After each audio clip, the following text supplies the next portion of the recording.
Welcome, this is Teresa Litchfield, and I hope you're having a super great day.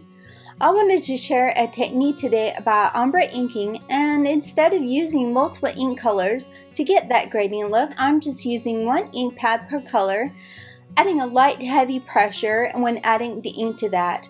And using stencils is a great way to achieve a beautiful design with this.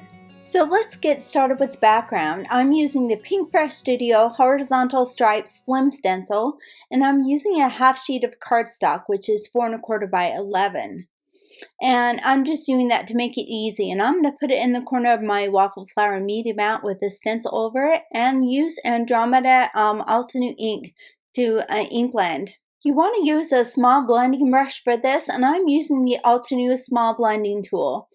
I'm going to ink 2 of the stripes at the same time, and I'm applying the heaviest pressure to the outside edges and lighter in the center to highlight the area.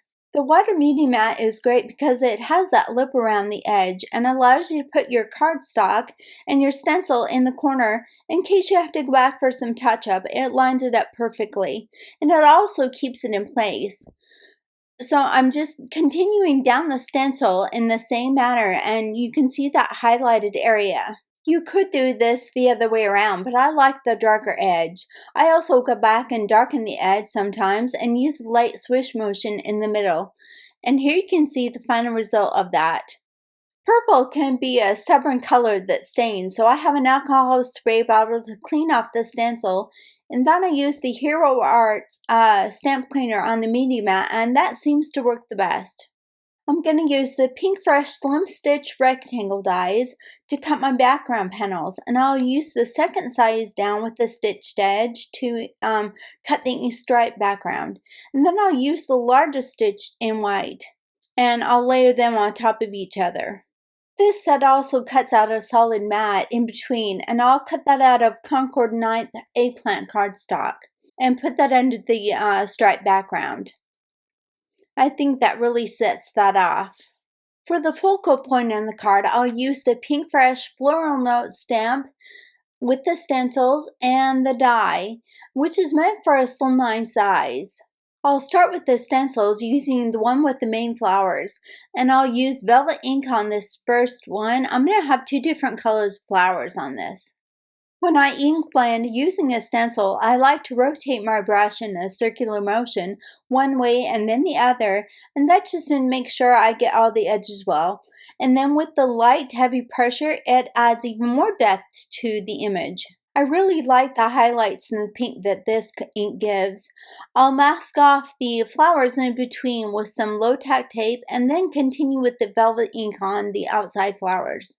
When I ink up the flowers and leaves, I just like to make sure I give them each a shaded and highlighted area that makes sense to each one of them. I might make the flowers darker where they're next to each other and they might overlap.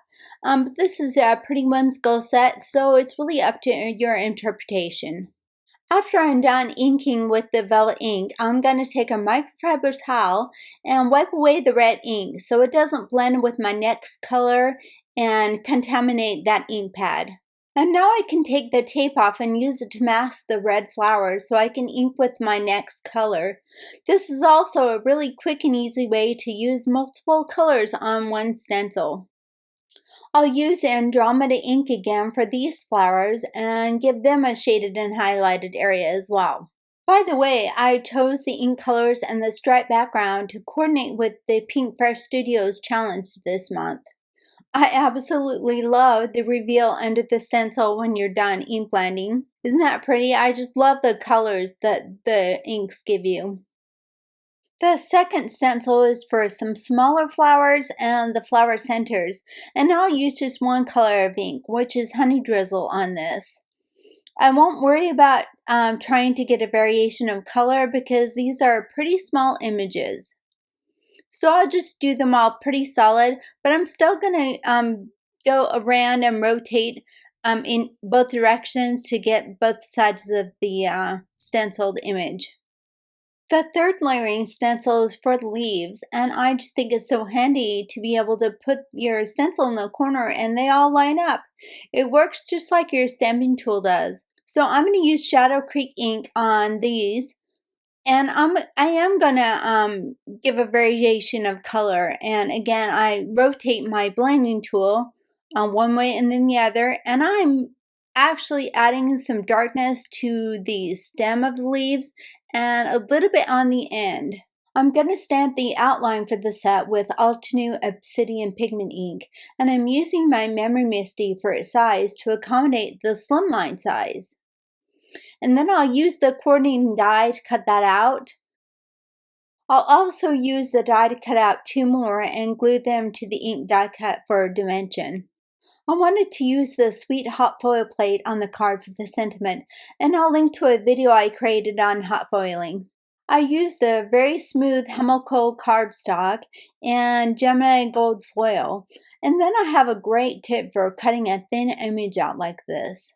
I used the negative. I cut out a couple more plain cardstocks, and I used the negative from that and put it around the word so I can really center it on there. And then I can just pop that die right into that and cut it out, and it really cuts it out a lot easier. I'll then glue the extra die cuts to the word to give it stability and dimension. I thought I would use the artistic bow cut from eggplant cardstock, and the longer narrow rectangle is for the center. I like to round out each piece of the bow using a bone folder. It makes it a lot nicer so you don't have crease lines in your cardstock when you create something that's three-dimensional. So I just use my thumb and my bone folder underneath, and I'm rounding out all the bows. And then on the tails as well, I'm going to have the tails kind of stick up and on that center as well, and it makes it go around the bows really nice. When you glue this together, tweezers are really a must. They make it so much less frustrating when you're waiting for the glue to dry and to adhere a bit with each piece. I just let the tweezers sit for a minute before moving on to the next one. This way it doesn't come apart on you. I've added everything to create the card front, and I'm going to dazzle it up a bit with some of the PinkFresh metallic gold pearls. So here's a look at the finished card. It was such a fun one to make with all of the different products, and I'm definitely a fan of slimline cards. What would a card be without a pretty envelope? I took a pre-made envelope that I had, which I'll link down below, and cut the flap with the stitch die from the Slim Edger set, and it just gives that special finishing touch. All of the products are linked in the description below, and I would appreciate a thumbs up if you liked this video and also became a subscriber. You can also leave your comments and ideas on things you would like to see me create on a video. And here's a couple other videos at the end here that you might enjoy. Thank you so much for spending your time with me today, and as always, I hope you have a great day doing something you love.